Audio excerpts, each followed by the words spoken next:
Recording. Awesome. Good morning, everybody. We are reading through Dr. A's Habits of Health. If you haven't been picking it up, let's pick it up. But we're actually on chapter 1. We read all the pages the first 2 times we were on. So this is our third book club. And we're just going to get right into chapter 1. And Robin's going to take us off. All right. Hi, everybody. So on page 3 of Dr. A's book, chapter 1, it's not your fault. Okay, that's like the best thing to read right there, right? It gets us off of the defense and feeling bad about ourselves mode. It's not your fault that you're struggling with your weight. And he says, your 10,000-year-old body. 10,000 years ago, there was no obesity, heart disease, or type 2 diabetes. Just getting enough to eat was a struggle. We had to forage most of the day for food. Some roots here, vegetables and berries there. So naturally, if you found a whole bush full of ripe berries, you ate them right away. Who knew when or even if there would be more? And if you were fortunate enough to catch an animal, you and your clan ate the whole thing then and there. In those days, being overweight would have meant you were an extremely successful member of the tribe. In fact, your ancestors may have made you their leader. It would have taken a lot of ambition back then to have a body mass index above 25. Today, when I hear someone say, I went to a party and suddenly I'd eaten a whole bag of potato chips, or I was watching TV and I ate a whole pint of ice cream. I think this part's really interesting. He says, I think, well, of course you did. Your body was designed that way.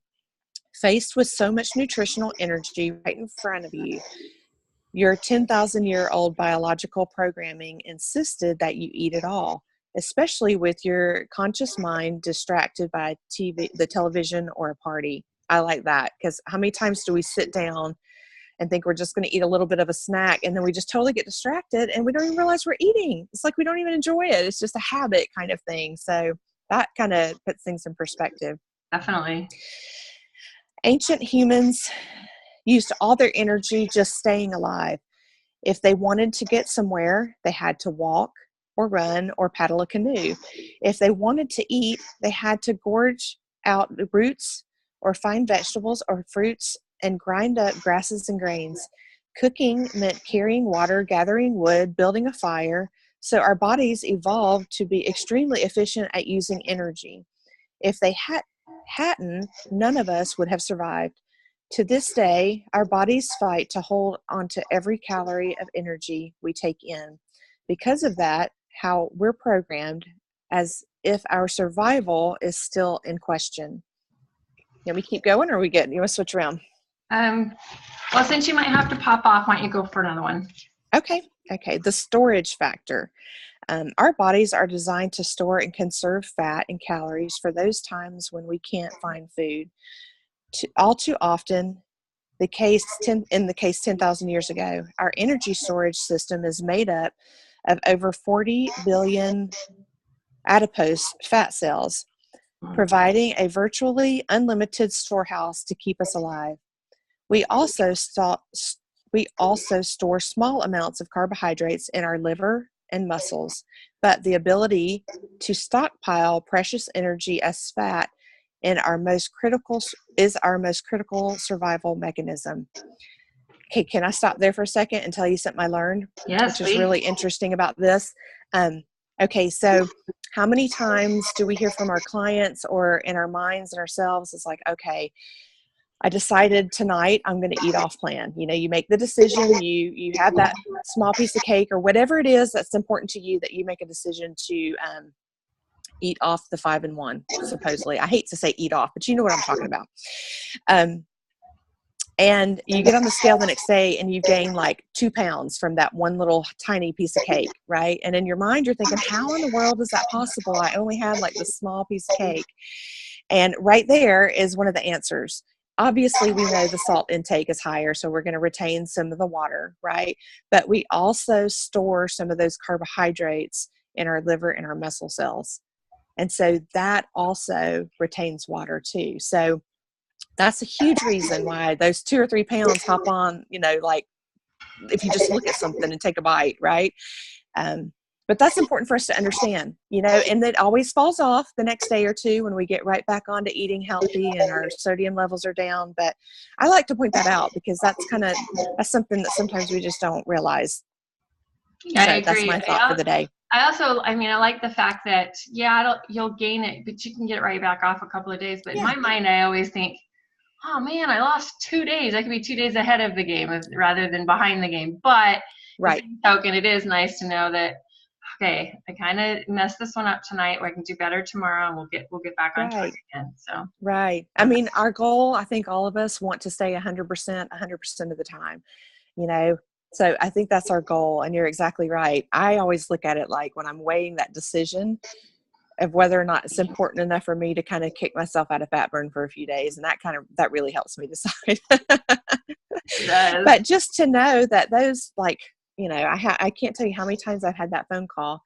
It's like, I only ate this and I gained 3 pounds. How is that possible? And so I wanted to point that out because it's written right here at the beginning. That's important to understand. Yeah, I like that. Okay, so we'll go to the next paragraph.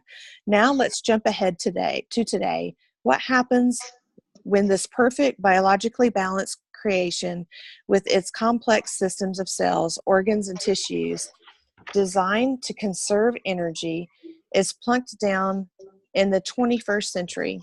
Today, getting food takes almost no effort at all. Drive to the supermarket, throw package into the cart, roll your cart to your car, drive home. Okay, maybe you have to carry your groceries into the house. How much energy does that take? Or how about hunting and gathering at your local fast food restaurant, say McDonald's, Burger King, or Taco Bell? You pull up to the drive-thru and roll down your window. No, actually, you take your finger and simply toggle the switch. That's so true. That takes about 2 calories. Shout into the speaker and place your order. That's another 2 or 4 calories. And drive to the pickup window. Then you take your supersized burger, supersized fried, and supersized drink and perform some heavy lifting as you place them on the seat next to you. Maybe 8 calories for that. And about 3 minutes or so, it's all eaten. So let's do the math. Calories consumed, about 1,500. Calories expended, 12. Oh. What's wrong with this picture? Yikes, right? Yeah, it's so true. Well, the other thing is 1,500 calories, and that was one meal. Yeah. And that was probably your lunch. You still had dinner to go. And he's right. It's gone in like 3 minutes because we're all in such a hurry to get to the next place. Yep. You want to do a cool analogy with your kids. Well, I have little kids, so maybe your grandkids or your teenagers probably don't need it. But we took M&Ms and we went to a football field. And we told our kids, would you run? We were at the halfway mark. Would you run down to the end of the track and back for 1 M&M? Like, yeah! Down and back, 1 M&M. Would you do it again for another one? Yeah! So they run down and back and they get another one. We're like, you want to go again? And, you know, the littler ones were like, you know, always full of energy. My older ones are going, that's a lot of work for 1 M&M. I'm like, well, every time you eat that 1 M&M, it takes that much to burn just the 1 M&M. And how many do we eat? And they're like, oh, that's not good, Mom. That is so good. I love that. Great visual for them to see, like, oh my goodness, this is not okay. So yeah, that is awesome. I love that. Yeah, it works out really good. All right, Lina, you want to read the supersized generation? I do. I'll be glad to. The supersized generation. You've probably noticed that in the past 20 years, serving sizes have gotten bigger and bigger. Restaurant portions are now as much as 8 times the standard serving size in the FDA's dietary guidelines. 8 times, y'all. That's a massive amount. At Outback Steakhouse, they take a 70-calorie, truly wonderful, nutritious root vegetable full of vitamin C, antioxidants, and healthy phenols and transform it into a 2,400-calorie, 134 grams of fat cardiac stress test called a bloomin' onion, and that is just the appetizer. 2,400 calories in that one bloomin' onion. We just don't stop and think about how many calories we're consuming when we sit down and do. And like you said, that's just the appetizers. Like it was just their lunch at McDonald's earlier. Still got the rest of the meal to go. Right. So lunch, we had 1,500 calories. Now we went to dinner at Outback, and we had let's say half the bloomin' onion. 1,200 calories. So now we're at, 22. Yeah, 27. 27. 2,700 calories, and we haven't eaten dinner yet. Right. That's right. Calories consumed versus calories used are way out of whack in our world. Dangerously out of whack. Today we're surrounded by food that's larger portioned and more calorie dense than anything imagined even 50 years ago. At the same time, our labor-saving devices let us conserve energy at an unprecedented rate. No wonder over 2/3 of Americans take in more calories than they can ever use.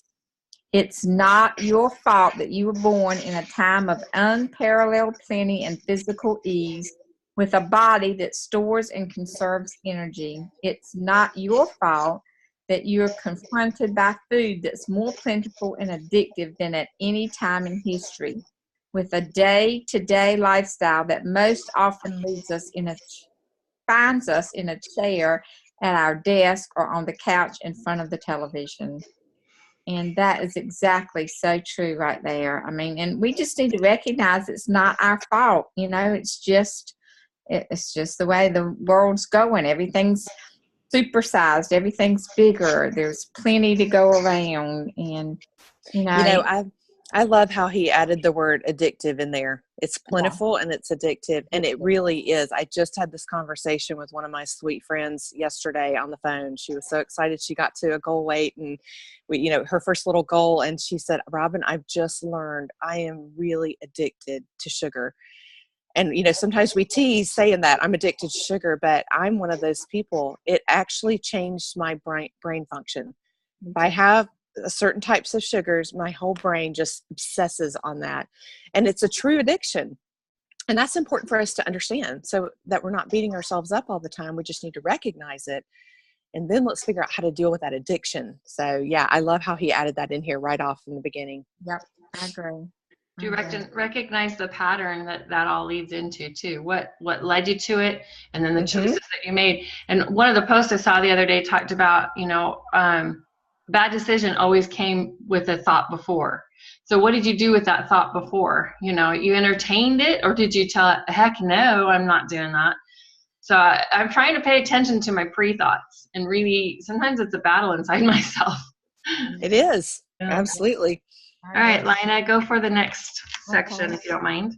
Living with a 10,000-year-old body in the 21st century. So you see, there's a lot more going on inside of you than weak willpower or lack of resolve. Our bodies inherited a number of instincts that are no longer useful, but are still a force to be reckoned with. How do you manage two competing tendencies? The ancient instinct to eat whenever you can, and the modern aspiration to live a long and healthy life. And what happens when this balance tips? You yo-yo. You go through periods when you lose weight and periods when you put it back on. This is critical to understanding why it's not your fault that you're overweight. And one thing for sure, all the pep talks in the world won't help you. Your doctor may say, lose weight, go on a diet, exercise. Sound advice, but it's not terribly useful without a specific roadmap to guide you, especially long term. And how many of us have been to the doctor and they'll say, you need to lose weight, but they don't offer any, they don't offer us any path or any suggestions or any help. And you're like, okay, so how? How do I do that? That first line where it says your doctor may say lose weight, go on a diet and exercise is exactly what my doctor said to me. And I said, okay, and, I wouldn't think I'd be overweight if I was smart in this area. I'm not very smart in this area. You need guidance. So yeah. Go ahead. No, I said I am now. All this learning I've been doing the last 4 years. Now I feel like I could go teach her. That's Now, right. here's the things you should be telling your clients, your patients to do. That's right. That's right. Or your family who loves you and wants the best for you may give you the latest diet books, many of which you've probably already tried. If you take their advice, but then fall into the yo-yo pattern, what then? You probably conclude that much as you might agree with them, you just can't pull it off in the real world. And then there's old time positive thinking. If you think you can, you can. So what happens one day when your boss has been screaming at you and you find yourself in front of a pint of Ben and Jerry's fantastic chocolate cherry butternut marshmallow fudge ripple ice cream, your 10,000-year-old biological instinct says, eat it all right now. While your brain tries to repeat, I am a positive and healthy person. Soon enough, the Ben and Jerry's is completely devoured. You end up feeling guilty and powerless to change your life. You are not powerless. You don't have a willpower problem or a negative thinking problem. You have a simple conflict between two real desires, the desire to achieve your health goal and the desire to satisfy your instincts.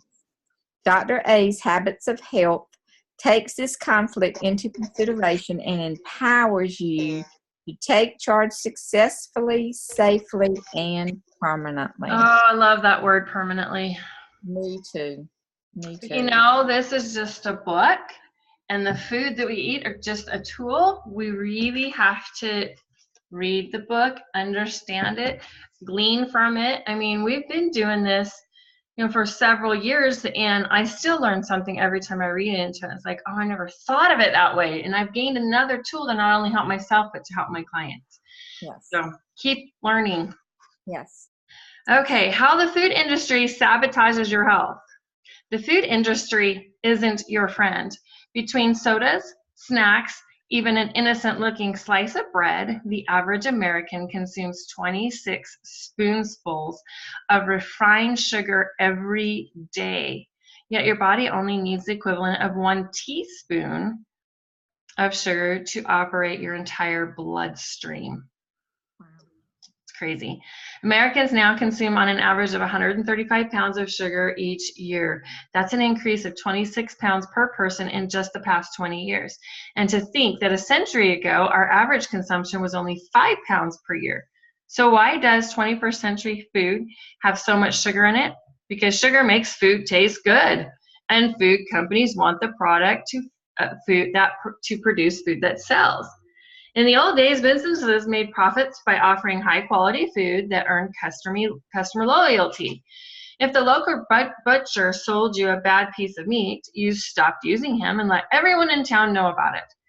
If the greengrocer sold you rotten vegetables, you didn't go back to him. Back then, the food industry was run by professionals who took pride in their products. The butcher knew his beef, lamb, and pork. The greengrocer knew his fruits and vegetables, as well as the farmers who supplied them. The food industry was very personal, but as food became big business, the focus moved from quality to cost. Who's running the food industry now? Accountants, mostly. They don't love food, they love numbers. And the numbers they love most are the ones they can control. Costs. Lower costs mean bigger profits. One way to cut costs is to get better deal from suppliers by buying in larger quantity. That's how big companies like Amazon can offer the same book at lower prices than the corner bookstore. Another way to cut costs is to use cheaper ingredients. In the mind of an accountant, the way to success is very simple. Buy cheap stuff at high volume. In the early 1980s, high fructose corn syrup replaced sugar in Pepsi and Coke. Why? Well, because it was cheaper. Now soft drink companies could supersize their 8-ounce bottles and offer 64 ounces for the same price. That's a great value for you. Or is it? You see, sugar or sucrose can be metabolized by any cell in the body, while high fructose corn syrup can only be processed by your liver, after which it is turned into triglycerides and then laid down as fat. I've always heard about high fructose corn syrup, but I've never realized this is why. I know it made you crave sugar more. Yes. On top of that, high fructose corn syrup is addictive. Your body gets used to it. It starts to crave it. If I were an accountant thinking of ways to sell more Coke or Pepsi or cakes or hot dogs or even bread, I would probably decide that adding something that creates a demand for more of my product makes good business sense. And unfortunately, it does make sense to Wall Street. I've looked in bread, high fructose corn syrup. I have looked in jams, jellies, ketchups, high fructose corn syrup. Sodas, high fructose corn syrup. It is everywhere, and it's very difficult to find things without it unless you make it yourself. But you have to really read labels. That's crazy. Bread. A sweet tooth may be good for business, but it's not good for your health and well-being. Your 10,000-year-old biological instrument with its insatiable lust for energy can't handle this fire hose of sugar and other high glycemic carbohydrates indefinitely. And high fructose corn syrup is even worse than sugar because it keeps your body from producing key hormones that regulate your energy cycle and inhibit hunger. So your body can't even sense when it's full. But it all catches up to you. One day you go to the doctor and discover that you're pre-diabetic or worse, already have diabetes or liver disease. So our 10,000-year-old body must deal with a modern world that profits by selling us the most addictive and unhealthy food there is. It's easier to go to a fast food chain than to a healthier, more expensive restaurant or to prepare a healthy meal at home. And when we go to the supermarket, we are confronted by products that are so overly processed to have limited nutritional value. They taste great, they're convenient, they're cheap and easy to prepare, and they are so bad for you. So let's read this experiment. It says high fructose corn syrup padding the pockets of the food industry and paving the path to disease. Here's a little experience. Try reading the labels of products you eat. Notice how many contain high fructose corn syrup. If you look at the original recipes for these same foods, you'll see that very few of them even contain sugar, much less high fructose corn syrup. So why is our food so full of this stuff? Because when high fructose corn syrup is added to salty foods like ketchup and lunch meats, we eat more, and that means more money to the food industry. Your internal appetite control center, called the appestat, is designed to tell you you're full once it senses specific quantities of certain nutrients in your blood. But food scientists working for food companies manipulate the ingredients and processed foods to prevent you from getting that I'm full feeling. Is it working? Well, when the art of food science began in the 1970s, Americans were spending $6 billion a year on fast food. Today, we're spending $130 billion. Do the math. Wow. It's working. I remember I have actually done this before. I have taken, if you take candy that doesn't have high fructose corn syrup in it and has just the regular sugar, you don't eat as much. It's amazing how you quickly go, it's enough, like I'm done. But you eat it, and it does have it in there. It is amazing how you can keep going. We did that as a test one time, and oh my goodness, it was crazy. So, all right, how close are we? Yeah, we still got lots of pages left in this chapter. So next week we'll finish the rest of the chapter. And we'll keep on talking about our food habits and calories. And, you know, knowledge is just power. Knowledge is where it's at. If we don't know what we're looking at, I mean, I had heard all about high fructose corn syrup, but I never thought to look. I thought it was just in soda. Yep, I did too. For a long time, that's what I thought. Yeah, I thought, well, no wonder soda's bad for you. It has high fructose corn syrup in it. Ah, my ketchup has it. SpaghettiOs has it. Not that I buy SpaghettiOs anymore, but Everything we have. I mean, everything we eat. yeah. We're pretty good at not buying it. Oh, do you know what? Campbell's tomato soup. Seriously. Mm-hmm. I'm trying to go for the healthy request ones now. I love Campbell's tomato soup. Well, no wonder. Fructose corn syrup. I don't know why, huh? I probably liked it before, but you know what? The world seems to be changing that way. You're seeing more and more items with less that says no high fructose corn syrup. My concern is, what did they put in it to replace it? And is it as equally bad, or did they change the name? Because sometimes they'll change the name.